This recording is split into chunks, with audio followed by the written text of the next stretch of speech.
الرحمن الرحیم۔ السلام علیکم خواتین و حضرات، آج ہم آپ کو بنی اسرائیل کی اس مغرور، حسین مگر بدکار ملکہ کا قصہ سنانے جا رہے ہیں جس کا نام ایزابل تھا۔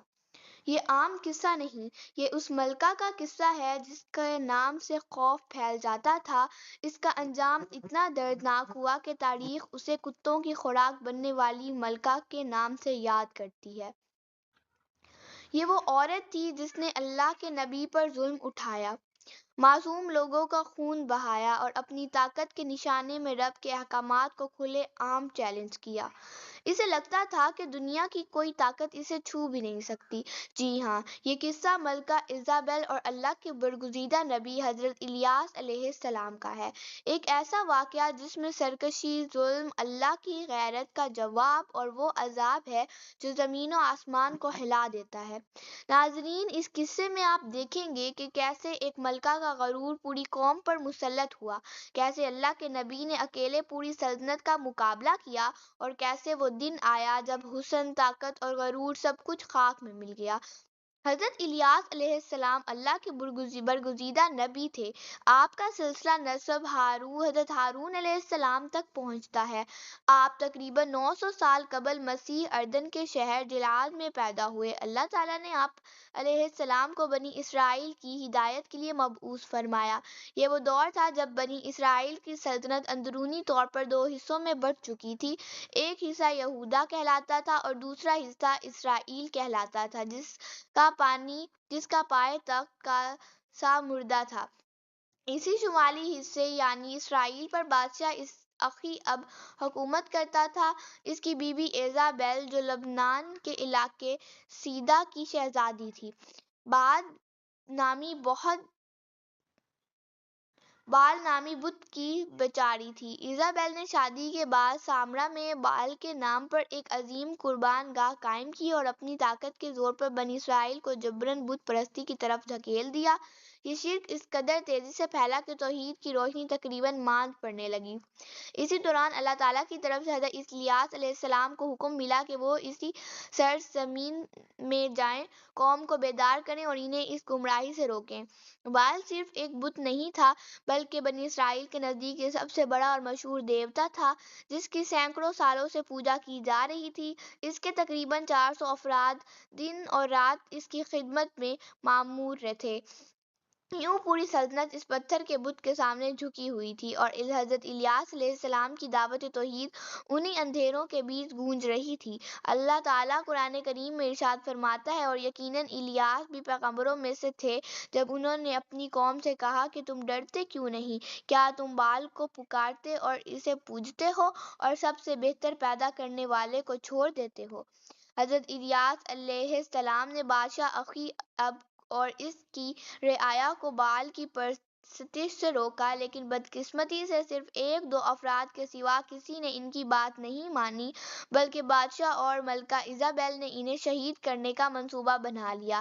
جب قوم نے ایمان لانے سے انکار کیا تو حضرت الیاس علیہ السلام نے بادشاہ سے ایک تاریخی چیلنج قبول کرنے کو کہا۔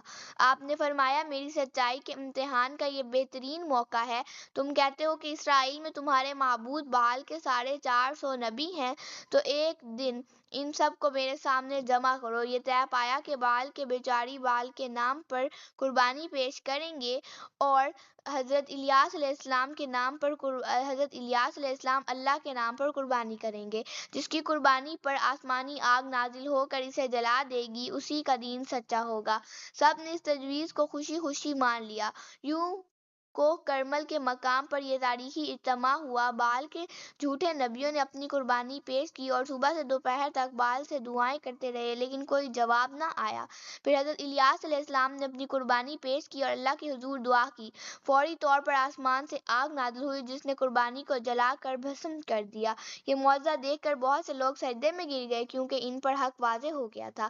لیکن بادشاہ کی بیوی ایزابل ابھی بھی ایمان لانے کی بجائے حضرت الیاس علیہ السلام کی جان کی دشمن بن گئی۔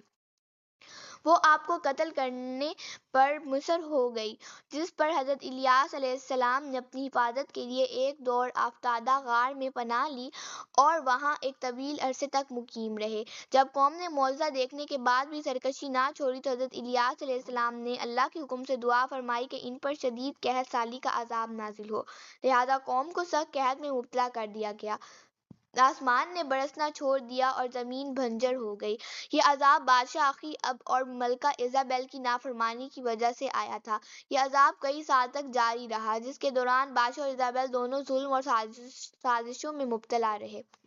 آخرکار اللہ تعالیٰ نے اپنے نبی کی پیش گوئی کے مطابق ان ظالموں کو تباہ کر دیا۔ بادشاہ اخی اب اپنے بیٹے سمیت بیرونی حملوں اور بیماریوں کا شکار ہو کر ہلاک ہوا۔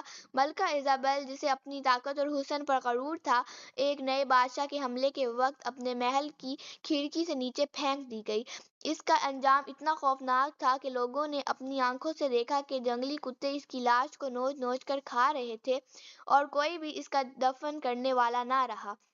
یہ وہی بد دعا تھی جو ایک بزرگ نے اس کی ظلم کی وقت دی تھی، اور یوں اس کی موت کے وقت نہ اس کا دیوتا بال کام آیا، نہ لشکر، نہ حسن، نہ اس کی طاقت۔ حضرت الیاس علیہ السلام کے صبر اور ایمان کے سامنے ملکہ کا غرور مٹی میں مل گیا۔ حضرت الیاس علیہ السلام نے اپنی زندگی چاہ و حشمت اور دولت و ثروت سے بے نیاز ہو کر گزاری۔ آپ دن بھر درس اور تبلیغ میں مصروف رہتے اور رات یاد الہی میں گزارتے۔ آخرکار اللہ تعالیٰ نے حضرت الیاس علیہ السلام کو آتشین گھوڑے پر سوار کر کے آسمان کی طرف اٹھا لیا۔ وہ حضرت عیسیٰ علیہ السلام کی طرح اب بھی زندہ ہیں، اور بعض روایات کے مطابق 4 انبیاء زندہ ہیں، زمین پر حضرت خضر علیہ السلام اور حضرت الیاس علیہ السلام، اور آسمان پر حضرت عیسیٰ علیہ السلام اور حضرت ادریس علیہ السلام۔ حضرت الیاس علیہ السلام کی زندگی ہمیں یہ اہم سبق دیتی ہے کہ انسان چاہے خوشی کے حالات میں ہو یا غمی اور تنگ دستی کے عالم میں، ہمیں ہر حال میں اللہ رب العزت کی رضا کو مقدم رکھنا چاہیے، اور یہ بھی کہ توحید کی راہ میں آنے والے ہر ظالم اور ہر غرور کا انجام تباہی ہی ہوتا ہے۔ یقیناً وہ ہمارے مومن بندوں میں سے تھے۔